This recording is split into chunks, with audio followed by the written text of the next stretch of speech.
अब पहुंचते हैं सम्राट अशोक के समय में। सम्राट अशोक को यहाँ पर उनके शिलालेख प्राप्त होते हैं, जो पिलर्स पर उनके शिलालेख मिलते हैं। उसमें एक बात मिलती है कि सम्राट अशोक की जो रसोई थी उसमें हजारों जानवरों को मारकर पकाया जाता था। लेकिन जब सम्राट अशोक को बौद्ध धर्म ग्रहण कर लेते हैं तब वहां पर मिलता है कि उस रसोई घर में सभी जानवरों को बिल्कुल मारना बंद कर दिया। केवल 2 जानवर, एक तो पक्षी मोर को काटा जाता था और हिरण को काटा जाता था। मोर और हिरण ही केवल सम्राट अशोक की उस रसोई घर में बनता था।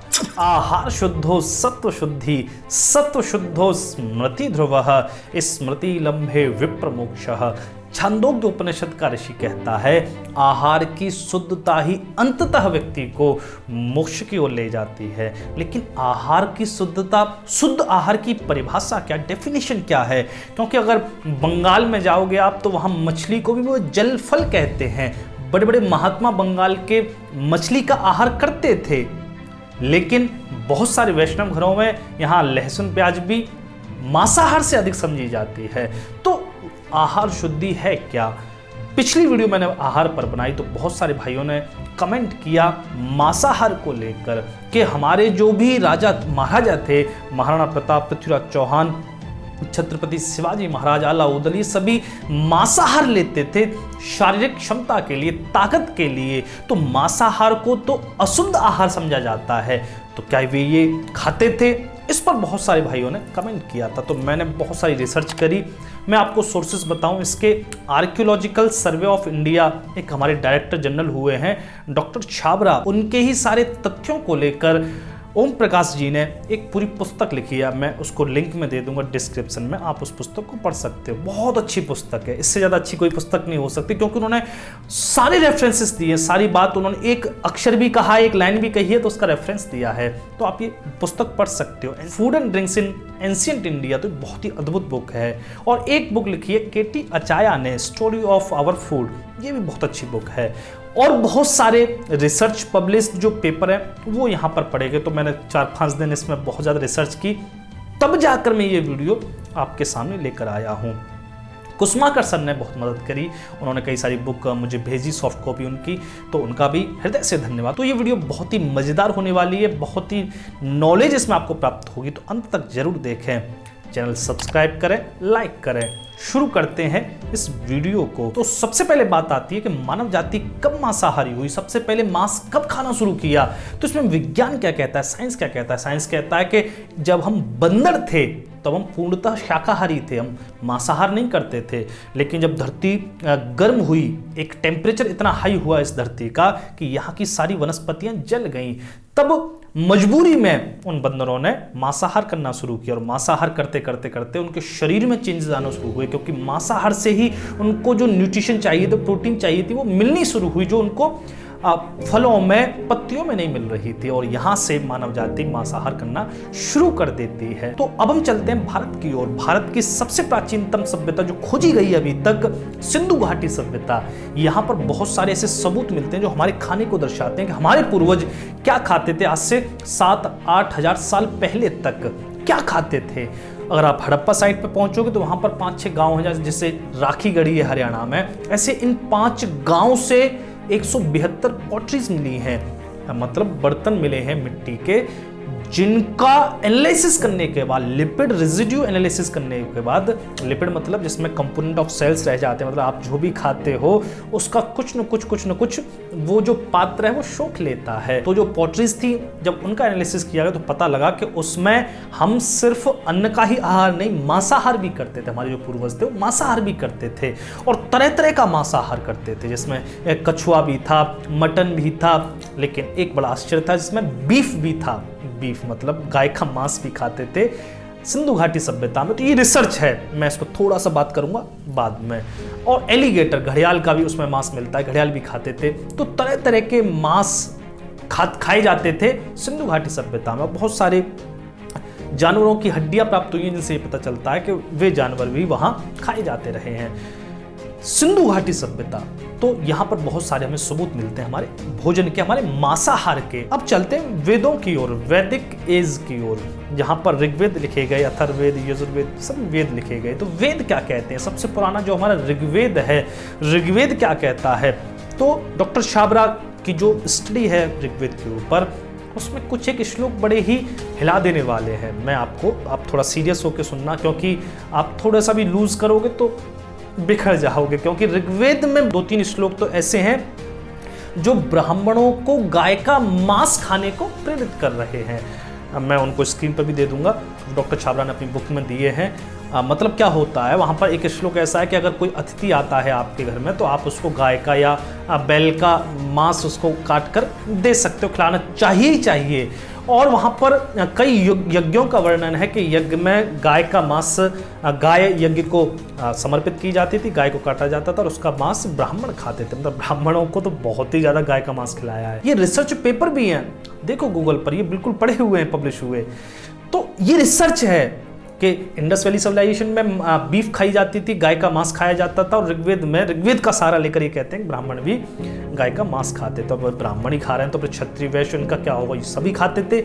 मतलब गाय हमारा प्रिय आहार था, तो ये कहना चाह रहे हैं। लेकिन मैं इसको नहीं मानता। क्यों नहीं मानता? क्योंकि हमारे सभी वेदों में बहुत ज़्यादा मिलावट की गई है।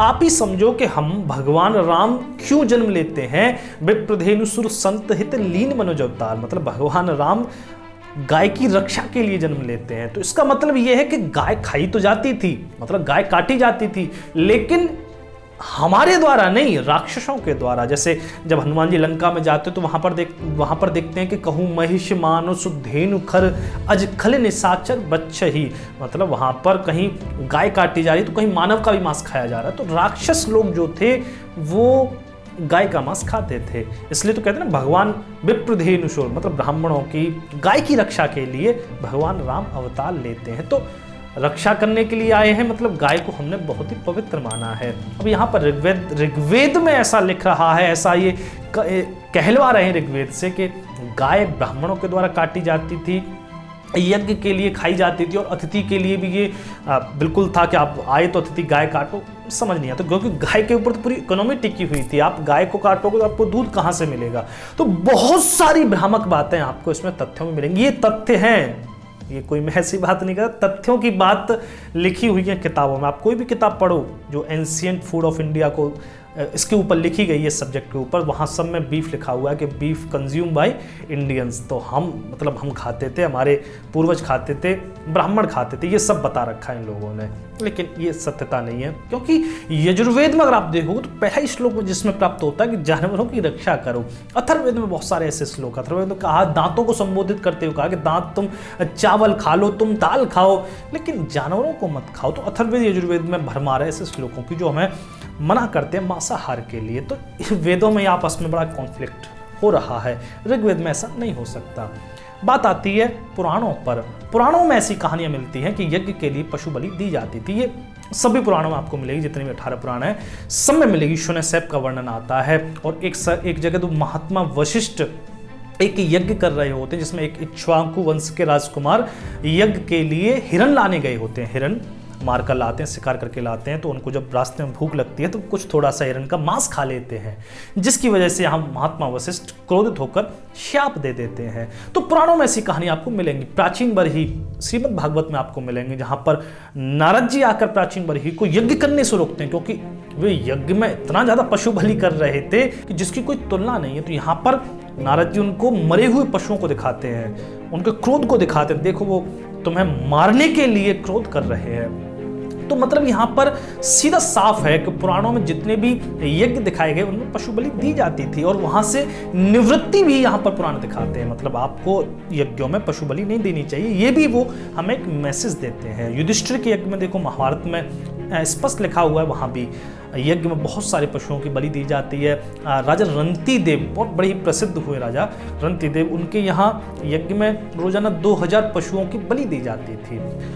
पांडवों को भी महाभारत में जैसे आप देखोगे तो काम्यक वन में भी तरह तरह के हिरणों का मांस उनका वे आहार करते हैं। तो ये सब बातें यहाँ पुराणों में मिलती हैं। अब बात आती है मनुस्मृति की। मनुस्मृति क्या कहती है? मनुस्मृति का 5वां अध्याय पूरा डेडिकेट है मांसाहार के लिए। वहां पर बताया गया है कि मांसाहार नहीं करना चाहिए। अगर आप मांसाहार करते हो स्वयं के लिए, जिव्या के लिए, स्वाद के लिए, तो आप हत्यारे हो, सीधा स्पष्ट लिखा है। लेकिन एक श्लोक यहाँ पर बड़ा गड़बड़ कर रहा है। एक श्लोक ऐसा है जिसमें मनु कह रहे हैं कि अगर आप यज्ञ के लिए पशु को मारते हो तब उसका मांसाहार करते हो तो कोई पाप नहीं है। इसको लेकर ही तो बहुत सारे हमारे जो लेफ्टिस्ट है वो हंगामा करते हैं। देखो देखो, मनु महाराज स्वयं स्मृति में कह रहे हैं कि मांसाहार करो। लेकिन मनु स्मृति को आपको समझना चाहिए। मनु ने एक श्लोक में कहा है, बाकी श्लोकों में निंदा कर रहे हैं। वो ये कहना चाह रहे हैं कि आदमी जो व्यर्थ ही पशुओं को मार रहा है वो न मारे। जब वो यज्ञ रोज नहीं करेगा तो रोज मांसाहार नहीं करेगा, और ऐसे धीरे धीरे करके मांसाहार की उसकी चीजें छूट जाएंगी। वो कहना चाह रहे हैं जैसे आप सिगरेट पीते हो और रोजाना बहुत सारी सिगरेट पीते हो, तो अगर आपको कोई कह दे कि आप सिगरेट तभी पी सकते हो जब आप भोजन करो, तो क्या होगा? क्या दिन में आप बहुत सारी सिगरेट पी पाओगे? आप दिन में जैसे 3 या 4 ही सिगरेट पी सकते हो, क्योंकि भोजन ही 3-4 बार कर रहे हो। तो यहाँ पर मनु आपको रोकना चाह रहे हैं ये पशु बलि से, पशु आहार से, मांसाहार से। लेकिन उसको उल्टा समझ लिया जाता है, उल्टा इसको डिफाइन किया जाता है।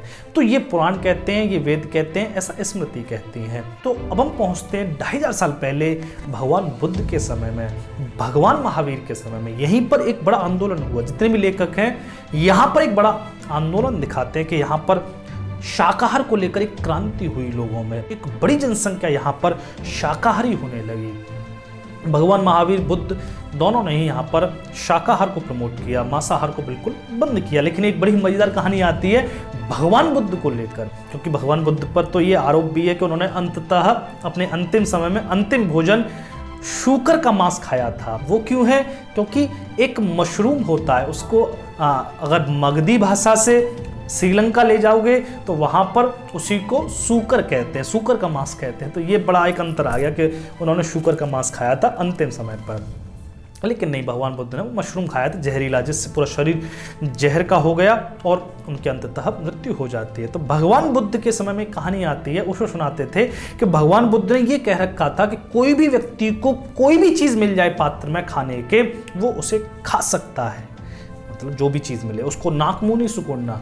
तो यहाँ पर क्या होता है, एक भिक्षुक अपने पात्र को लेकर भिक्षा के लिए जा रहे होते हैं, तो ऊपर से एक चील एक मछली को अपनी चोंच में दबाकर ले जा रही थी। तो अब मछली चोंच से छूटकर उस भिक्षुक के पात्र में गिर जाती है। पात्र में गिर जाती है तो वो, अब भगवान बुद्ध ने कहा है ना जो भी मिल जाए उसे ही खाना चाहिए।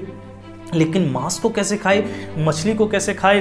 दौड़ता हुआ भगवान बुद्ध के पास पहुंचता, भगवान से बोला कि मछली ऊपर से गिर गई, मुझे तो ये बिना मांगे मिली है, क्या मुझे ये मछली खानी चाहिए? क्योंकि आपने कहा है जो भी मिल जाए वो खाना चाहिए, मुझे क्या करना चाहिए? भगवान बुद्ध भी सोच रहे हैं कि क्या बताएं। तो यहाँ पर भगवान बुद्ध ने भी कह दिया अंततः कि जो मिल जाए वही खा लेना चाहिए, क्योंकि भगवान ने समझा कि रोज थोड़ी मछलियाँ गिर रही हैं यहाँ भिक्षुक के पात्रों में, नियम नहीं टूटना चाहिए। आज मछली खा लेगा लेकिन रोज मछली थोड़ी मिलने वाली है। तो यहाँ से एक कॉन्सेप्ट जन्मा जो आगे बौद्ध अवलंबियों के बीच गया, वो यही कि अगर आपको मरे हुए पशु का मांस मिल जाए तो वो खा लेना चाहिए। तो आगे चलकर आप देखोगे तो आज भी जापान में ऐसे बहुत सारे रेस्टोरेंट हैं जहाँ पर ये लिखा हुआ है कि यहाँ पर मरे हुए पशुओं का मांस मिलता है। क्योंकि बौद्ध धर्म में अब वो मार कर तो नहीं खा सकते ना, तो मरे हुए पशुओं का मांस प्रिय हो गया बौद्ध धर्म में। लेकिन आप जैन धर्म में देखोगे जो बौद्ध का ही एक शाखा है, तो वहाँ पर तो मांस पकाया भी जाता था बहुत सारी मोनेस्ट्रीज में। तो वो भगवान बुद्ध ने लेकिन यहाँ पर मांसाहार को रोककर शाकाहार को प्रमोट किया। अब पहुँचते हैं सम्राट अशोक के समय में। सम्राट अशोक को यहाँ पर उनके शिलालेख प्राप्त होते हैं, जो पिलर्स पर उनके शिलालेख मिलते हैं। उसमें एक बात मिलती है कि सम्राट अशोक की जो रसोई थी उसमें हजारों जानवरों को मारकर पकाया जाता था। लेकिन जब सम्राट अशोक को बौद्ध धर्म ग्रहण कर लेते हैं तब वहाँ पर मिलता है कि उस रसोई घर में सभी जानवरों को बिल्कुल मारना बंद कर दिया। केवल 2 जानवर, एक तो पक्षी मोर को काटा जाता था और हिरन को काटा जाता था। मोर और हिरन ही केवल सम्राट अशोक की उस रसोई घर में बनता था। अब यहाँ पर मोर को तो लेकर हमारी जो स्मृतियाँ हैं, मतलब हमारे जो शास्त्र हैं, उन्होंने भी मोर को मारना पाप बताया है। लेकिन सम्राट के रसोई घर में ये मोर और हिरन पकाए जाते थे। लेकिन सम्राट अशोक को ही सबसे पहला एनिमल राइट्स का जनक कहा जाता है। सम्राट अशोक ही थे जिन्होंने इतने बड़े भूभाग पर राज्य किया और पूरे आर्यावर्त में, पूरे भारत देश में ही जिन्होंने मांसाहार को प्रतिबंध कर दिया था, शिकार पर जिन्होंने प्रतिबंध कर दिया था। मतलब आप जो शिकार खेलने जाते थे, हजारों पशुओं की यहाँ पर वध करते थे, उस सबको उन्होंने बंद कर दिया था। और जो मुख्य मुख्य त्योहार थे उन पर तो उन्होंने मछली खाना भी, मछली को मारना भी एक दंड स्वरूप बना दिया था। मतलब मछली भी नहीं खा सकता व्यक्ति। तो सबसे पहला उन्होंने ये जानवरों के लिए एक बड़ा अच्छा काम किया बौद्ध धर्म में आ जाने के बाद। तो अब चलते हैं गुप्त काल में। गुप्त काल ही भारत का स्वर्णिम काल रहा है। यहीं पर एक चीन से यात्री आता फाहियान, वो भी लिखता अपनी डायरी में और उसने बड़ी तारीफ की है भारत में। वो बताता है कि यहाँ पर कोई भी मांसाहारी नहीं है, कोई भी शराब नहीं पीता, बड़े सज्जन लोग हैं। तो लेकिन ये फैक्ट नहीं है, यहाँ पर ये मांसाहार भी चलता था उस समय, लेकिन कैपिटल के भीतर नहीं, राजधानी के बाहर मांस बिकता था, भीतर कोई भी मांसाहार नहीं करता था। यहाँ शराब नहीं बिकती थी, खुलेआम यहाँ पर इन सभी पर प्रतिबंध लगाया हुआ था। वो कहता है पूरे मध्य देश ही भारत का शाकाहारी है। तो शाकाहार अपने चरम पर पहुंच चुका था गुप्त काल में, इस बात में कोई संदेह नहीं है। लेकिन फिर आप आगे चलो तो उससे पहले भी एक, उसके बाद करीब 300-400 साल बाद नालंदा में एक चीन से यात्री आता है, फिर अल मसूदी भी आता है। ये सभी अपनी अपनी राइटिंग्स लिखते हैं, बताते हैं कि भारत में क्या क्या खाना वर्जित है। तो वो बताते हैं कि आप यहाँ पर गाय को नहीं काट सकते, मतलब गाय यहाँ पर बहुत ही पवित्र मानी जाती है। तो ये सब उनके में प्राप्त होता है। फिर पहुंचते हैं आप पृथ्वीराज चौहान के समय में। पृथ्वीराज चौहान के समय में क्या होता था? क्या वे मीट खाते थे? तो यहाँ पर डॉक्टर दशरथ शर्मा ने एक अपना 2-4-5 लाइन लिखी है जहाँ पर वे अलहन की अमारी घोषणा की वर्णना करते हैं। अमारी घोषणा क्या? हमारी घोषणा जैन धर्म में होती है। हमारी घोषणा का मतलब होता है अगर ये घोषणा हो गई हमारी घोषणा, तो पूरे राज्य में कोई भी वध नहीं किया जाए, कोई भी शिकार नहीं किया जाए, किसी भी प्राणी की हत्या नहीं की जाएगी। ये हमारी घोषणा होती थी। जैसे जैन संत अकबर के दरबार में भी पहुंचे थे, हरि विजय नाम था उनका, बड़े ही जोर के संत थे। तो उन्होंने इतना ज्यादा प्रभावित कर दिया अकबर को कि अकबर ने पर्युषण के समय में, जो जैन एक पर्व पड़ता है, अपने पूरे राज्य में हमारी घोषणा कराई थी कि किसी का भी वध नहीं किया जाएगा। तो यहाँ पर डॉक्टर दशरथ शर्मा यही कहना चाह रहे हैं कि हमारी घोषणा की गई। और मैं आपको एक मजेदार बात बताऊं जो अलहन की उस हमारी घोषणा में मिलती है कि वहां पर वे एक घोषणा करते हैं कि अगर महाजनों ने ये मांसाहार लिया तो उन्हें मृत्युदंड दिया जाएगा, और अगर ब्राह्मणों ने मांसाहार लिया तो 5 द्रक्ष जो उस समय की करेंसी थी उन पर वो जुर्माना लगेगा। मतलब ब्राह्मण भी उस समय मांसाहार करते थे, ऐसा वे डॉक्टर दशरथ शर्मा कहते हैं। तो लेकिन क्षत्रिय समाज तो करता ही आ रहा था, उसमें ऐसी कोई पाबंदी नहीं थी। तो अब बात आती है पृथ्वीराज चौहान करते थे कि नहीं करते थे। पृथ्वीराज चौहान शिकार खेलते थे, शिकार से ही सारी चीजें संबंधित हैं। शिकार में 2 चीजें आती हैं। आप बताओ कि शिकार वे क्यों करते थे? कुछ भाई कहेंगे वे शिकार इसलिए करते थे ताकि उनकी जो धनुर्विद्या है, उनका जो शास्त्र अभ्यास है वो अच्छा हो। भाई शत्रु से लड़ना है तो शिकार करेंगे तो वो और प्रवीण होंगे अपनी विद्या में। हाँ, ये बात भी कह सकते हैं, बहुत सारे भाई ये कहते ही हैं। लेकिन शिकार केवल विद्या के लिए, तो उसका भी मांसाहार क्यों नहीं खाते थे? उसका मांस क्यों नहीं खाते थे? भाई मांसाहार में हमें ये तो गड़बड़ लगती है कि कोई अगर मांस खा रहा है तो वो जीव की हत्या कर रहा है। लेकिन ये हमारे राजा महाराजा तो वैसे भी जीव की हत्या कर ही रहे हैं ना। पृथ्वीराज चौहान अगर जंगल में जा रहे हैं तो जीव हत्या तो वैसे भी कर रहे हैं ना, तो मांस क्यों नहीं खा सकते? मांस खा सकते हैं ना। अगर महाराणा प्रताप अहिरिया उत्सव मनाने जा रहे हैं, अहिरिया उत्सव मतलब जब राजा बनने के बाद वे अहिरिया उत्सव मनाने जाते हैं और वहां पर शिकार करते हैं, तो शिकार में मार रहे हैं, फिर खाने में क्या दोष है? अंत में महाराणा प्रताप की तो अंत में मृत्यु भी शिकार करते हुए, बहुत सारे तथ्य कहते हैं कि शिकार खेलने जा रहे थे और धनुष पर वो डोरी चढ़ा रहे थे तो पेट में उनके में जख्म हो गया, डोरी फिसल गई तो उसकी चोट पेट में लगी। तो शिकार अलाउद्दीन भी शिकार करने जाते हैं, राजा महाराजा हमारे शिकार करने जाते हैं। तो शिकार में अगर वो जानवरों का वध कर रहे हैं तो यहाँ पर अब हिंसा का तो कोई प्रश्न ही नहीं है। और आपको थोड़ा सा ये ब्रॉड माइंड से सोचना पड़ेगा कि जहाँ पर आदमी को काटने में एक पल का विचार नहीं किया जाता, तो वहाँ पर क्या पशुओं को मारने काटने में कोई विचार अविचार किया जाता होगा। हाँ, उनके लिए अलग है, जो जैन धर्म में चले गए, बौद्ध धर्म में चले गए, उसके अवलंबी बन गए, उनके लिए अलग है। लेकिन हमारे राजा महाराजा शिकार खेलने जाते रहे हैं, और जहाँ भी वे शिकार खेलने जाते थे तो वहाँ पर वे मांसाहार करते ही थे। ये फैक्ट है, इसमें कोई भी दुराई नहीं है। लेकिन आप कह सकते हो क्योंकि हम मांस नहीं खाते ना, तो हमारे लिए तो मांस खाना बड़ा पापपूर्ण चीज़ है, तो हम चाहते हैं कि हमारे जो राजा महाराजा थे वो भी नहीं मांस खाते होंगे। लेकिन ऐसा नहीं है। मैं आपको बहुत सारे टर्म्स जो डॉक्टर छाबड़ा ने अपनी बुक में दिए हैं, मांसाहार को लेकर हमारे यहाँ बहुत सारे टर्म्स थे। जैसे सूकर को वो मतलब सूकर को मार के पूरे सूकर को ही वो पकाते थे एक साथ, फिर उसको बाद में काटते, तो इसके लिए एक अलग से वो शब्द देते हैं। ऐसे करके सभी जानवरों को वो कैसे मारकर खाते थे। आचार्य चाणक्य ने तो अपनी पुस्तक में इसका वर्णन किया, कैसे उस समय मांस काटा जाता था, कैसे उसको बनाया जाता था। तो यहाँ पर बहुत सारे ऐसे तथ्य हैं जो ये बताते हैं कि हमारे पूर्वज मांसाहार करते थे और मांसाहार को वो बुरा नहीं समझते थे। लेकिन धीरे धीरे करके मांसाहार एक टैबू बन गया और शाकाहारी यहाँ पर प्रसिद्ध हो गए। लेकिन आज भी भारत में 70% से ज़्यादा लोग मांसाहार करते हैं। शाकाहारी जो लोग हैं, हम जैसे लोग हैं, हमारे यहाँ तो लहसुन प्याज भी मांसाहार से ज़्यादा समझा जाता है, तो हम जैसे लोगों के लिए तो मांसाहार बहुत बुरी चीज़ है। लेकिन जो मांसाहार करते हैं उनके लिए मांसाहार एक छोटी सी चीज़ है। तो मैंने बहुत सारी बातें आपको, बहुत सारे तथ्य यहाँ पर बताए, लेकिन एक तथ्य इसमें सबसे बड़ा वो ये है, मैंने पूरी जगह जितने भी फैक्ट पढ़े, जितनी भी रिसर्च पढ़ी, वहां पर नित्य प्रति मांस का कहीं भी वर्णन नहीं। मतलब हमारे राजा महाराजा रेगुलर मांस नहीं खाते थे, चाहे हमारे कोई भी राजा हो। और मैं आपको बताऊं, अकबर का मैं नाम इसलिए लेता हूं चूंकि अकबर महाराणा प्रताप के समकालीन हुआ है। तो अकबर के समय में अकबर क्या करता था, अकबर ने अपने लास्ट के 10-15 साल शाकाहारी जीवन बिताया है।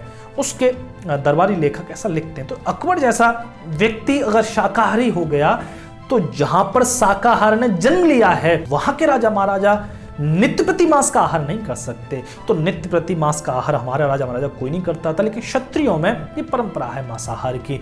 अब कैसे दुर्दिन आपको देखने पड़ जाए, कब आपको कैसी सेना की मुहिम लेकर जाना पड़ जाए, तो मांसाहार नहीं करोगे तो आप अपने जीवन को खतरे में डाल सकते हो। बहुत सारी बातें हैं, अगर आपके पास भी कुछ तथ्य हैं तो जरूर कमेंट करें। तो इस वीडियो में मैंने सारी बात करी, सारी तथ्यों के ऊपर आधारित है, कोई भी बात बिना तथ्य के नहीं है।